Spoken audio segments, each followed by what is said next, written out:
हजरत टीपू सुल्तान के छोटे भाई को टीपू सुल्तान ने अंग्रेजों से बात करने के लिए भेजा। जब टीपू सुल्तान का भाई गया और आने में देर हुई तो लोगों ने चुगली कर दी, सुल्तान तेरा भाई गद्दार तो नहीं, इतनी देर हो गई, अंग्रेजों से हाथ तो नहीं मिला लिया, अंग्रेजों से हाथ तो नहीं मिला लिया। तो सुल्तान को ख्याल आया वाकई मेरा भाई गद्दार तो नहीं हो गया, आने में देर हो रही है, अंग्रेजों से हाथ तो नहीं मिला लिया। ऐसे में सुल्तान घर में आए और आकर के बेचैनी में टहलने लगे, बेचैनी से टहल रहे थे। ऐसे में माँ ने पूछा टीपू क्या हुआ बेटा? इसलिए कि सुल्तान लोगों के लिए है, माँ के लिए तो बेटा बच्चा ही होता है। तो क्या हुआ टीपू बेटा? कहा माँ तुम्हारे बेटे ने मेरी गर्दन को नीचे कर दिया।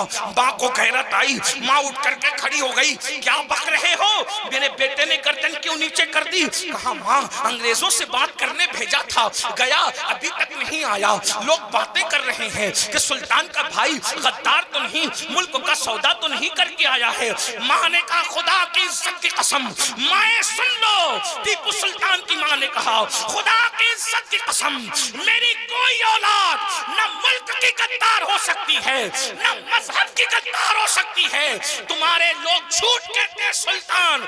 ये कह करके गुस्से का इजहार करते हुए बैठ गई। थोड़ी ही देर गुजरी थी कि सुल्तान के भाई आए, खुशखबरी लेकर आए, सौदा करके नहीं बल्कि उन लोगों को अपने मुआहदे के अंदर के जाल में फांस करके आए।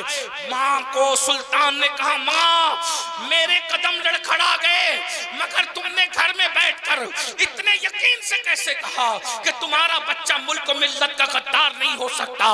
माँ ने कहा बेटा तेरी माँ ने तुझे और तेरे भाई को कभी बगैर वुज़ू दूध नहीं पिलाया, ये बावुज़ू दूध पिलाने की बरकत है। मेरी औलाद न कभी मुल्क की गद्दार हो सकती है न मजहब की गद्दार हो सकती है।